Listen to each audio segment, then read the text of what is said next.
Inheritance, in its purest form, is meant to be a legacy, a tangible extension of a life lived, a final act of provision. For the three children of a recently departed patriarch, the news of their inheritance included a significant asset, their father's beloved sailboat, meticulously listed in the estate's preliminary valuation at a robust $200,000. This figure, shimmering on paper, promised a comfortable cushion, a potential windfall, or, at the very least, a valuable piece of their shared past. Yet, as they embarked on the practical task of liquidating this asset, a bewildering and financially brutal truth began to unfold.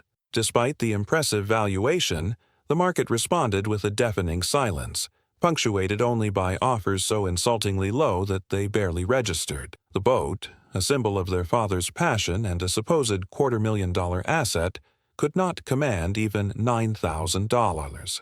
This isn't a unique anomaly. It's a stark, often painful, lesson in the deceptive economics of yacht ownership, a cautionary tale that exposes the vast chasm between theoretical value and the unforgiving realities of the used boat market. It's a narrative of how a cherished possession can, in the cold light of succession, transform from a dream asset into an unexpected and often expensive liability. The core of this perplexing disparity lies in the fundamental nature of recreational vessels as depreciating assets. Unlike real estate, which often appreciates over time, or even certain classic automobiles that can hold or increase in value, the vast majority of production sailboats begin to lose value the moment they are launched. This depreciation is not linear. It's often steepest in the initial years.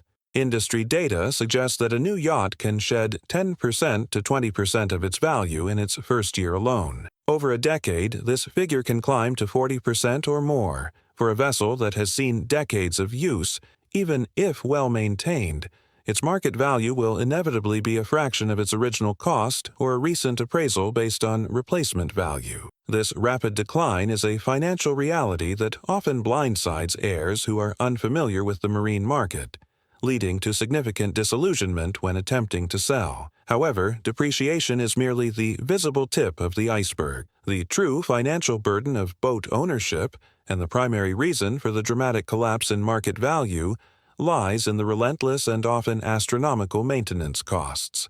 A sailboat, particularly one of a size that would command a $200,000 valuation, typically 40 to 50 feet, is a complex ecosystem of mechanical, electrical, and structural components, all constantly exposed to the corrosive and destructive forces of the marine environment. Every system, from the propulsion and steering to the rigging, sails, and hull, demands continuous attention, regular servicing, and eventual, costly replacement.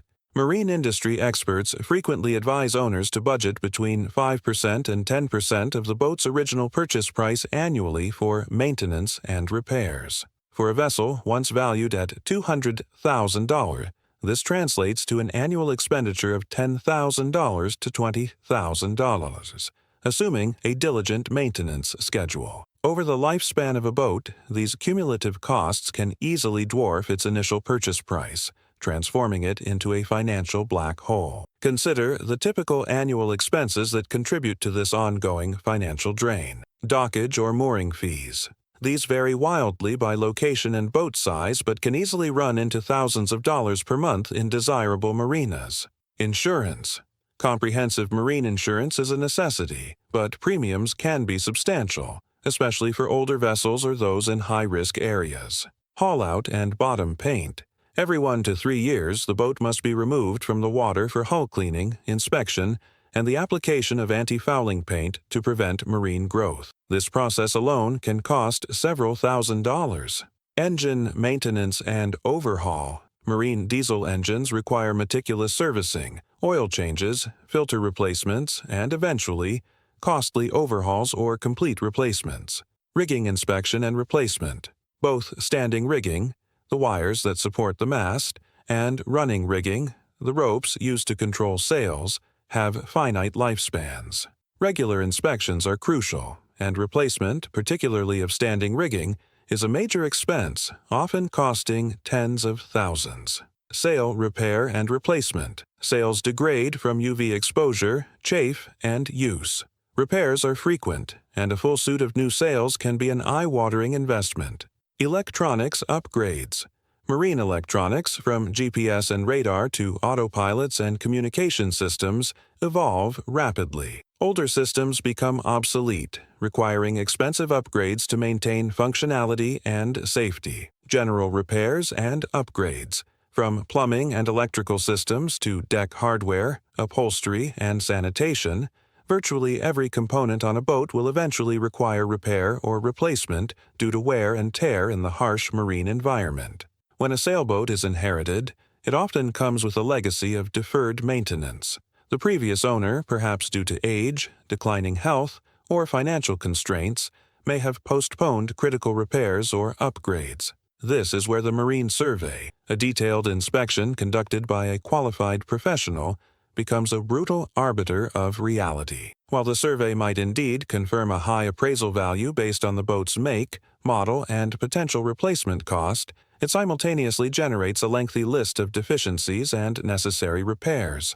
This list, often running into tens of thousands of dollars, immediately erodes the boat's market value in the eyes of any informed buyer. For a potential buyer, a $200,000 sailboat with an asking price of $9,000 is not a bargain. It is a red flag. They understand that the $9,000 is merely the initial entry fee into a potentially bottomless money pit.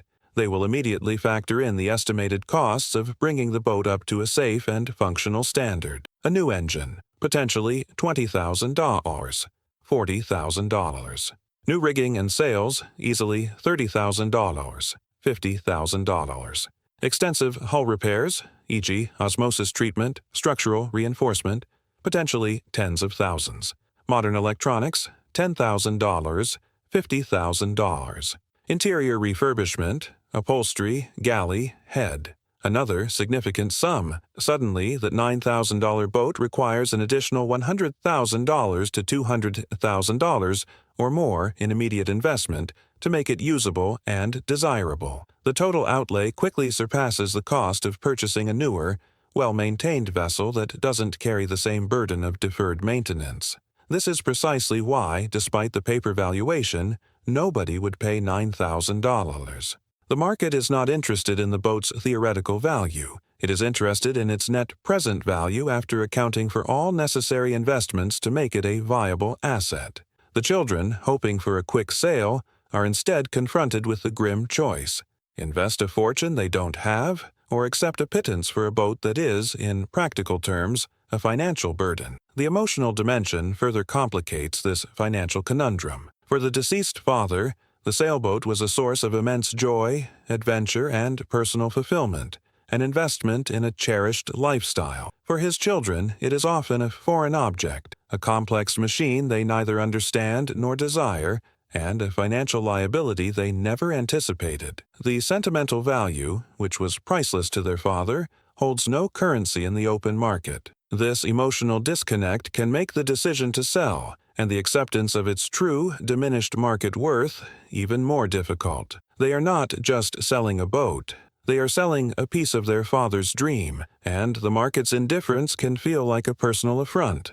Moreover, the market for used sailboats is often niche and highly sensitive to economic conditions. Unlike automobiles, boats are discretionary purchases, luxury items that are among the first to be cut during economic downturns. The pool of potential buyers is smaller, and they are typically well informed about the true costs of ownership. They are looking for genuine value, not just a low initial price.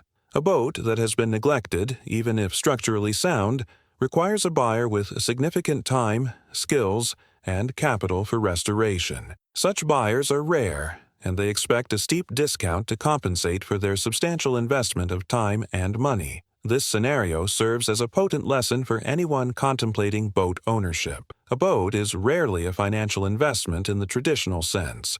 It is, almost universally, an investment in a lifestyle, a passion, a dream. Its true value is primarily experiential, not monetary. The moment of inheritance often strips away this emotional veneer, exposing the stark financial reality. The children, faced with the prospect of paying thousands in dockage, insurance, and maintenance for a boat they don't want and can't sell, quickly realize that their inheritance is not a windfall, but a significant, often unwanted, liability. Have you ever inherited an asset that turned out to be more of a burden than a blessing? What are your thoughts on the true cost of pursuing a passion like sailing? Share your experiences and perspectives in the comments below.